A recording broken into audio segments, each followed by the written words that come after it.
Hi, this is Regular Magazine. I'm Jason, and we're going to explore some of the maximising of 1/7/2 scale models for wargaming.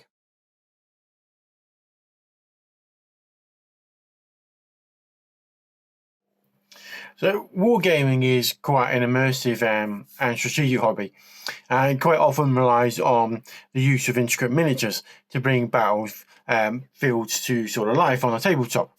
Now, there are quite a wide variety of scales out there. The 1/7/2 scale, which is known by most people as for model kits, stands out as quite a versatile and cost-effective option for wargaming enthusiasts. These diminutive yet really detailed models have a myriad of advantages that make them an excellent choice for both beginners and seasoned wargamers. So, what makes them quite versatile? Well, 1/7/2 scale model kits offer a wide array of options, which span across quite a wide ranging historical eras and genres. So, from ancient battles right through to modern warfare, the scale tends to cater for a diverse range of interests, encompass tanks, infantry, aircraft, and even buildings. This vast selection allows wargamers to create battles with some pretty close to historical accuracy, as well as venture into the imaginative scenarios, and fosters a creativity in game setups. Now, one of the reasons for choosing this scale is affordability. It's one of the most appealing aspects of 1/7/2 scale models is that they're quite affordable.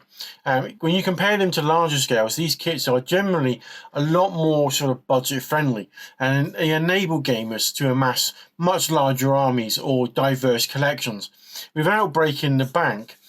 And then this accessibility makes them ideal for beginners looking to start their way into the wargaming journey sort of area, without a substantial initial financial outlet.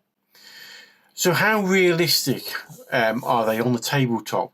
Well, despite their smaller scale, the 1/7/2 scale models offer impressive detail and realism. Now, their diminutive stature allows for larger battles on the gaming table without compromising on the visual impact. Additionally, these smaller models can be easily integrated into elaborate terrain setups and creating an immersive battlefield that transport players into the very heart of the action. So, what about compatibility and flexibility within this sort of scale? Well, the models often possess a level of compatibility with a variety of gaming system and rule sets. Their size allows for more units, increasing tactical options and providing that flexibility in gameplay. Furthermore, their compatibility with different rule sets allow players to explore a diverse gaming experience without limitations. Can they be customized and converted quite easily? Well, due to the size and affordability of the scale, these models are perfect for customization and conversion. Players can modify and personalize units, create unique armies, or specific representations of historical forces. This aspect adds a layer of individuality to the gaming experience and encourages creative expression.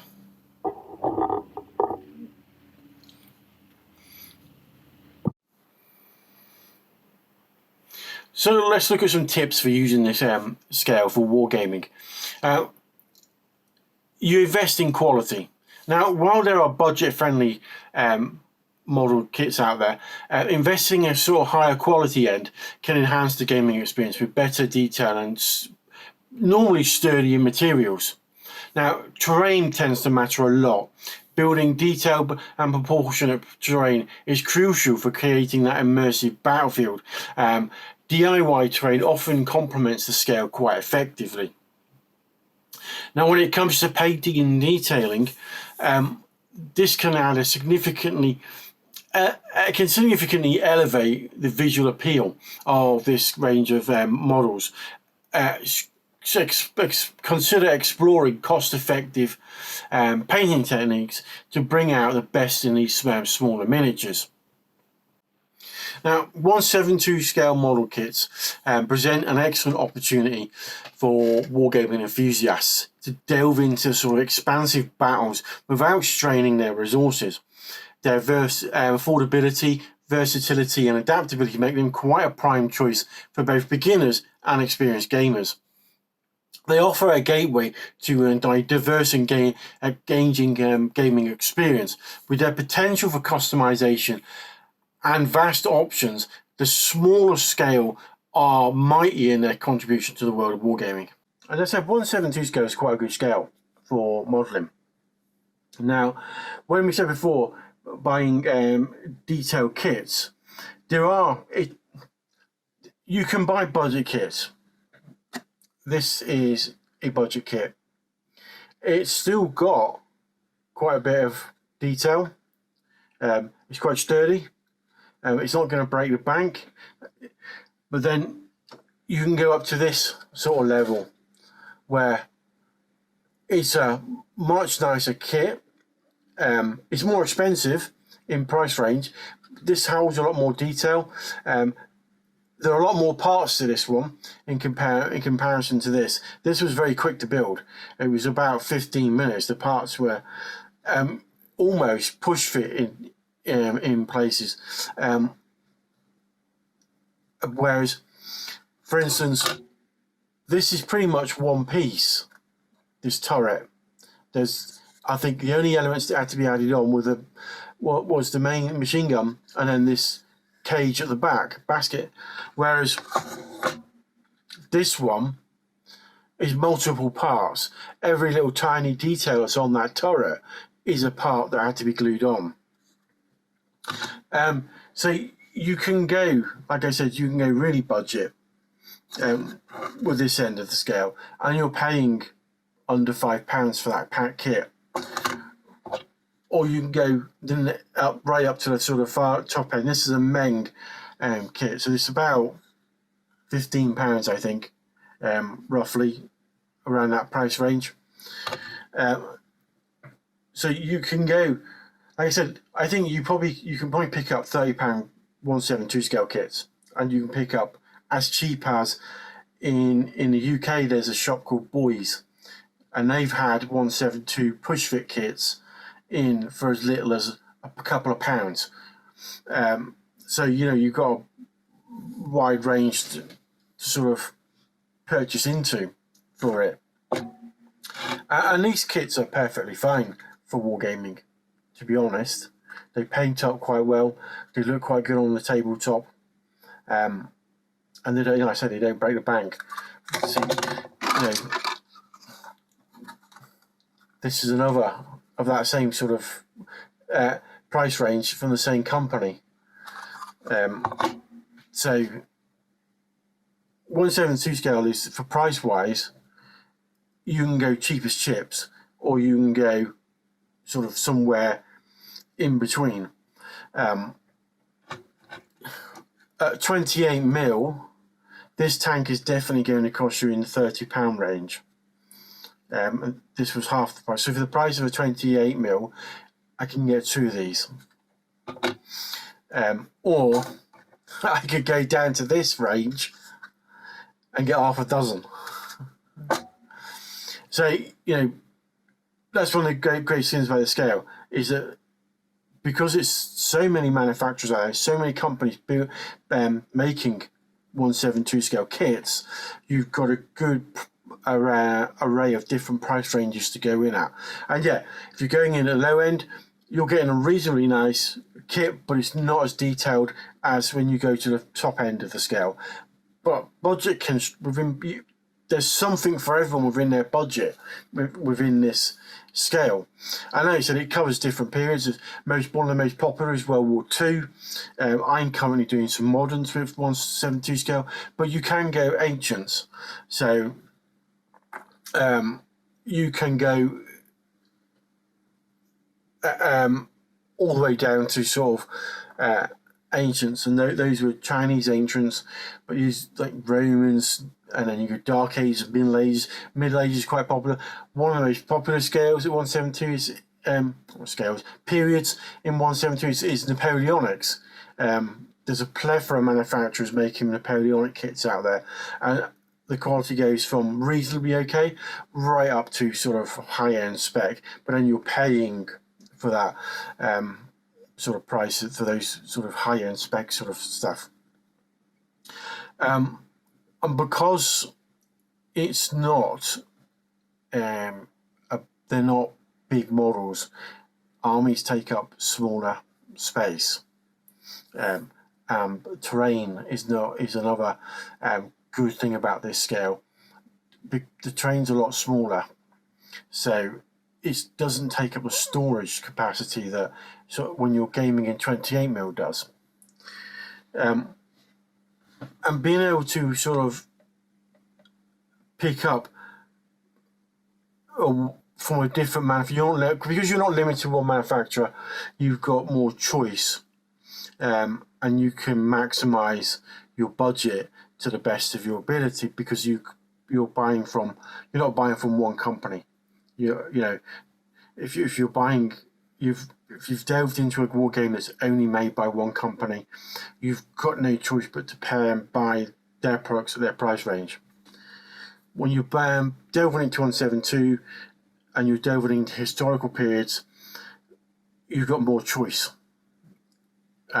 You've got more choice in rules. You've got more choice in manufacturers. So you're not confined down one avenue. So you can get into the hobby at any sort of budget range a lot easier than if you're going to certain manufacturers or certain games where you're forced to sort of buy only from one manufacturer on that game. So that's why I think this scale is really good for people just getting into the wargaming, because of no matter what your budget constraint is, you can get a reasonably good army in this scale. And you can still apply the same techniques on these as you would on a much bigger model. So the same techniques used on this scale apply to this scale. It's not like you're dropping right down that scale, where the techniques do change significantly because your pay is a lot smaller. You don't need to worry about detail as much at that scale for it to look good on the tabletop. So, I'm beginning to ramble. That's all for this week. It's again, I can't extol the virtues of 172 scale for wargaming any much more than I have. It's a really good scale. It's really good for beginners. You've got a plethora of manufacturers out there offering kits and figures and miniatures, and they're all within a really good price range. So, what's stopping you from jumping in for some 172? Even for veterans that normally play 28 or 15 or something like that, because the scale doesn't break the bank, you can jump in and have a test, build a small army and just test this scale to play. And when we're talking about terrain, don't forget you've got access to the train modelling side of things. A lot of their kits will work in 172 scale.